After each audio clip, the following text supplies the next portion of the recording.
Hey everyone, thanks for stopping by the Standards Weekly Check-In. I'm Colin. Behind the camera we got Heavy Metal Dylan. What's up? Today we are going to be getting into some staff picks. We're going to be flipping through some new arrivals and recently priced records, and we're going to be addressing some viewer questions at the end of the video.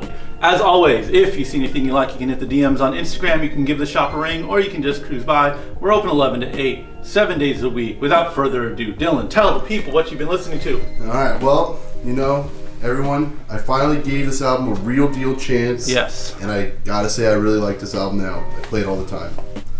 The Angel Dust Yak collection of truck songs came out like last year or something like that. It came out 2 years ago. 2 years ago? No, it came out in November of 2021. Okay. My wizard brain. Yeah, I can see, I know what you're saying, but I finally gave it a chance, Yeah. and it's catchy rock songs. Okay. That's all I gotta say. Are you saying it sounded like the front bottoms before? No. Well, I guess that's not. Yeah, so you can. It's like, oh, they just sound like the front bottoms now. That's your quote, not mine. I don't know. I'm not deep enough to pull that. Maybe I did say that, but I think that's not necessarily not. I suppose, but I was also like, I think it had to do with the time I was in. You know what I'm saying? Like, You're going through some things. Yeah, I was sincerely going through some things. I don't want to hear this nonsense. Give me something heavy. You're in a better place now. Yeah, I'm in a better place. All these songs finally make sense. Yeah. And it's summertime, and it's They a have summer record. They have a new album coming out too, I think. We'll probably soon have a new album, so it's good you got in with the last one. Yeah. New one coming up. We're finally gonna do it. So this is some stuff I would have never gotten into at some point, but I didn't want to reach for a bunch of records on Sunday, so I just played all goddamn 6 sides of that bad boy, the Grateful Dead Live in Europe triple LP, which we don't see that often at this point. It's usually even in worse condition than that, and that's not in the best of condition. But that's I believe I've stated before that's like my go-to era of the Dead. It's that early '70s period. They get a little bit of country rock in them, and of course I champion the studio albums, but there is something about every annoying Deadhead you've ever met in your life being like, no, dude, you gotta listen to this. The Thursday show, the second set, April 1978. Here, listen to that. There's something to that. There is really something nice about their live sets, and it's a soft pitch. It's an underhanded pitch. It's an established record. It's not a tape that someone left under your windshield. You know, I had Deadhead friends in the '90s, or my friends' parents were Deadheads in the '90s, and that was like a story they had. Like, yeah, obviously the bears and the skulls everywhere on the car. You know, they're like, yeah, we came out and there was just a tape under our windshield wiper. They're like, whatever that they say to each other, peace and love or whatever. Yeah. And it was just like a live Dead set. Oh shit. Hey, Napster got shit on the Deadheads, man. That's the real means of peer-to-peer music sharing right there. So yeah, this isn't anything like that, but it's still a fine listen. And yeah, if you don't want to think about what you're putting on, you just always have more Dead to listen to when you have a live triple LP to get through. Shall we flip through some records? Sure. Okay.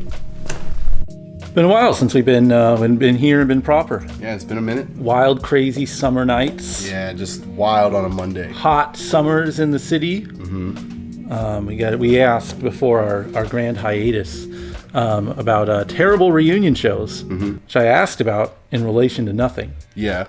Charles Shafai said he hasn't seen a bad reunion show, but the best one, he says, was Venom Inc., which is nice to know that they're still passable. Yeah, that's good. Venom Inc. specifically? Yeah. Okay. I know there's some weird split. Yeah. Kronos took half the kids and Thermos took the others. Yeah. He also gives a shout out, and I think we need to do this as well, to Sakave from Gizm, R.I.P. a legend, truly a goat. Greg Hicks hits us with one of his worst shows was the 2000s reunion with Kiss. He says they should have been using backing tracks back then. It was brutal.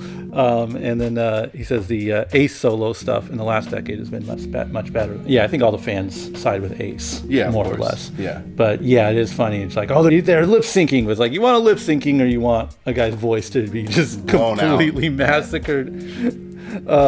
Chris Lindblom hit us with he says the Sebado reunion was no good. They were fighting about what songs to sing. And really? So overall, I was a sloppy performance. Hey, listen. On stage or fighting on stage or fighting behind He was there. scenes? He was there. That's crazy. It's a man on the streets. All right. Sebado is no good. Yeah. And Kanan on Terrace hits us with Vaughn You ever listen to Vaughn? VON? No. The the death metal band. Yeah.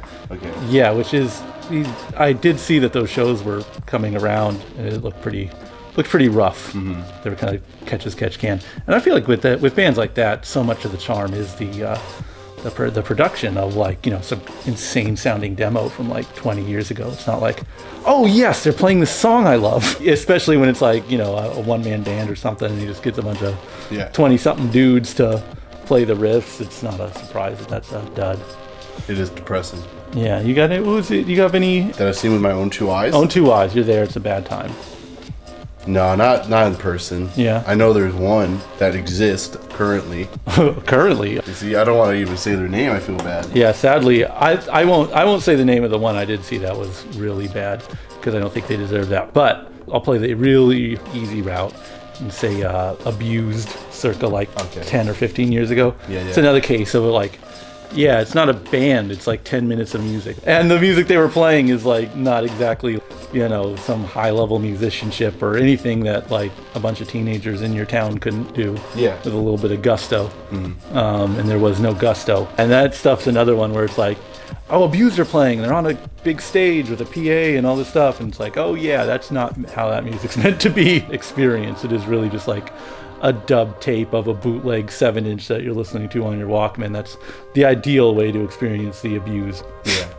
Motley Crue doesn't count, huh? Have you seen Motley Crue? Seen them once, and I don't know if that's like a reunion. They were together.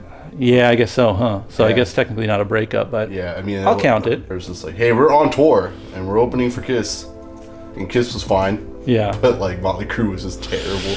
It was like 2011. Painful to watch. We'll get out of this negativity. Yes. We're doing only the one time only hater cast. Yeah, we're never haters and we're never negative. No, we're always nice, not to each other. No. Viewer questions. This is the part of the vid where we answer the questions left in last week's YouTube comment section. Leading off, Thomas Kubayek is asking, speaking of Gone Thrashing, because that's what happened last week. Mm-hmm. The Gone Thrashing edition. He's asking for the best heavy metal high top sneaker. And what do you go with? I think the canonical answer, the diplomatic answer, the objective answer, is the Command Force Highs. Mm-hmm. That's sort of like like a child's drawing of a shoe. Yeah, of a Thrasher shoe. Like this kind of platonic ideal of a shoe. Colorway. Oh, you have to go with the Toxic Slime, bro. Okay, the Hoyles. Yeah, it's the only Hoyle. Damn, that's how they were called. Name? Yeah, wasn't it the White Boy Can't Jump? Yeah, Woody Harrelson's. But right? Damn. Oh, I don't know. There was it was named after, the colorway, people just call it the Hoyles or whatever. He was that's his character in the movie. Yeah. I just know the man. Yeah, same. Yeah. I only know the man. But I guess if you want to get the pinky ring out here, you want to do some of this. Mm-hmm. Get your pinky ring out, get a little fancy. Yeah. Jordan 6s or 5s. Yeah. Not ones. Ones are great, but like it's about the pinky out. Okay. And I think that's where you'll see like Mustaine was the one that did it. Yeah. Ones and dunks. Well, no, I 5, 6s. Oh, you mean like after those? Yeah. Okay. Yeah. I mean, that's. But any Jordan on a rocker is gonna look cool from the 80s at least. Yeah. But that's also a little bit pinky out. I think a working man's was on like the Reebok, the BV series, 1400s or whatever. That was like the entry level. You're on the streets. You're with the people with that sneaker. The Jordans, that's like okay. Okay, Gary Holt from Exodus. Yeah, you're wearing 2s? Yeah, whoa. 5s now? Whoa. 6? Must have really worked out well for you. I know. I'm surprised you put 5s and 6s on Mustaine and not Dan Spitz from Anthrax. I'm not saying I'm not. I'm just saying that's... Well, it's all... Listen. I know Mustaine is the fashion icon. I'm talking to the people right now. Yeah. I know this shoe thing, you think it's silly, you don't understand, you get lost. Just look at what Dave Mustaine was wearing up until like 1991 or 2. Let's say 93. Because he was still wearing like high tops. Okay. Look at any pictures of Dave Mustaine up to then. If he wasn't wearing cowboy boots, it was a good shoe. Period. That's all you need to know about sneaker culture. And rocker history. Yes. Absolutely. But you need to tell Tell him your wisdom. Put your wicked wisdom on this. Well, here's the thing. Yes. Speaking of Mustaine, Yes. he kind of, I think it was the real only rocker wearing this shoe that I've only really ever seen pics of. Yeah. Only him wearing these shoes, and he pulls it off so sick. Disgusting. And it pisses me off, and it's my favorite shoe of all time. The Agassi AirTech Challenge 2, baby, hot lava colorway. Yeah. Is that I like the cubes, but they're all The cubes are amazing too. There's not a bad colorway of that shoe. No, not that I know of. Yeah. The Miami, whatever, you can chef's kiss. Yes. But hot lava specifically, god tier. The way he pulled them off, and this is like, you know, obviously we're gonna sound super silly, like this fit with this shoe, but Dave Mustaine, hot lava, tight, really tight white jeans. Insanely tight jeans. Yeah, and just like a flannel, a Megadeth shirt underneath it. Just So like advanced tee. so fucking hard. It's like culture just peaks. Yeah. It's like, okay, we gotta fuck it up after this. We got too cool. We got too cool. Yeah. We need to just suck for like 30 to 40 Yeah, years. let's all wear fucking boots. I hate the skate shoe era of like the Thrasher guys going grunge. It's a little sad, yeah. Yeah. The skate shoe and the fucking Airwalk era the of metal. like the Doc Martin looking boots. Yeah, I mean that's kind of eternal. That's fine. Yeah. Can't be too mad at it. But Nah, but it's always worn weird. when you see those their text though, you know. God, what, you know. that group photo of them, and he's the only one in it, and they're just standing underneath a bridge. And this is all from memory, by the way.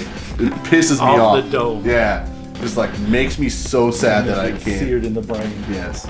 Anyways, there's your answer. If you have any questions you would like to see answered in next week's video, leave your comment in the YouTube comment section. We'll get to it next week. Thanks for watching, everyone. Peace.